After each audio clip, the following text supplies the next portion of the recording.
Innovation, maîtrise de la production, réutilisation des eaux traitées et gestion fine des réseaux dessinent une stratégie tournée vers l'avenir. Une dynamique collective où institutions, acteurs économiques et citoyens sont appelés à protéger durablement une ressource vitale.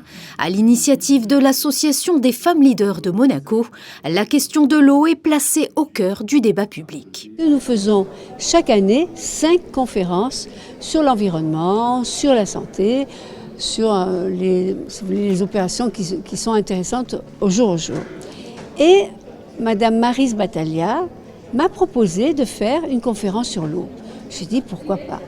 L'eau c'est la vie, l'eau elle nous sert pour tout et on voit dans tous les reportages mondiaux et que partout il commence à manquer d'eau.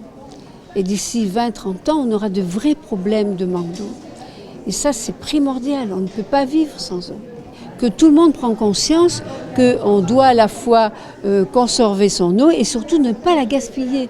Ce qu'aujourd'hui, on fait un peu, voilà. En anticipant les risques, la principauté s'est dotée d'équipements performants et d'une organisation exigeante. Face au réchauffement climatique et à l'intensité urbaine, le défi demeure permanent. Garantir la continuité du service, renforcer l'efficacité du système et protéger durablement l'eau. Préserver les sources locales, en tout cas en principauté, ça c'est la première chose. Et puis les enjeux environnementaux, c'est aussi de réduire en tout cas la consommation globale de l'eau.